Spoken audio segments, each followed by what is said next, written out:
ರಾಜು ಕಾಗೆ ಅವರು ಬಹಳಷ್ಟು ದಿನಗಳಿಂದ ಅನುದಾನಕ್ಕಾಗಿ ನಾನು ಅಂಗಲಾಚ್ತಾ ಇದ್ದೇನೆ ಅನ್ನುವಂತಹ ನೋವನ್ನ ತೋಡ್ಕೊಂಡಿದ್ರು. ಸನ್ಮಾನ್ಯ ರಾಜು ಕಾಗೆ ಅವರು ಅನುದಾನವನ್ನ ತರಬೇಕು ಅಂದ್ರೆ ನಾನೇ ಕಮಿಷನ್ ಕೊಡುವಂತಹ ಪರಿಸ್ಥಿತಿ ಬಂದಿದೆ ಅಂತ ಹೇಳಿ ಈ ಹಿಂದೆ ನೋವನ್ನ ತೋಡ್ಕೊಂಡಿದ್ದನ್ನ ನಾನು ಕೇಳಿದ್ದೇನೆ.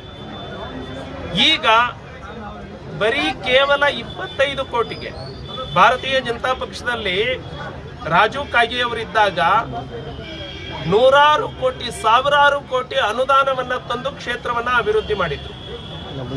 ಪಾಪ ಇವತ್ತು ಕಾಂಗ್ರೆಸ್ನಲ್ಲಿ ಇದ್ದಾರೆ ಯಾವುದೋ ಕಾರಣಕ್ಕಾಗಿ. ಆದ್ರೆ 25 ಕೋಟಿ ಅನುದಾನ ತರಬೇಕು ಅಂದ್ರೆ ಇವರು ಕೂಡ, ರಾಜು ಕಾಗೆ ಅವರು ಕೂಡ ಲಂಚ ಕೊಡಬೇಕಾಗಿದೆ. ಸರ್ಕಾರದಲ್ಲಿ ಇರುವಂತಹ ಶಾಸಕರೇ ಲಂಚ ಕೊಟ್ಟು ಅನುದಾನವನ್ನ ತರಬೇಕು ಅಂದ್ರೆ ಸನ್ಮಾನ್ಯ ಐಹೊಳೆ ಸಾಹೇಬರು 4 ಸಾರಿ ಗೆದ್ದಿದ್ದಾರೆ. ಕ್ಷೇತ್ರದಲ್ಲಿ ಅಭಿವೃದ್ಧಿ ಮಾಡಲಿಕ್ಕೆ ಅವ್ರಿಗೆ ಎಷ್ಟು ಪ್ರಯತ್ನ ಪಟ್ಟರು ಕೂಡ ಬಿಜೆಪಿ ಪಕ್ಷ ಅನ್ನೋ ಒಂದೇ ಕಾರಣಕ್ಕೆ ಅನುದಾನವನ್ನ ಕೊಡ್ತಾ ಇಲ್ಲ.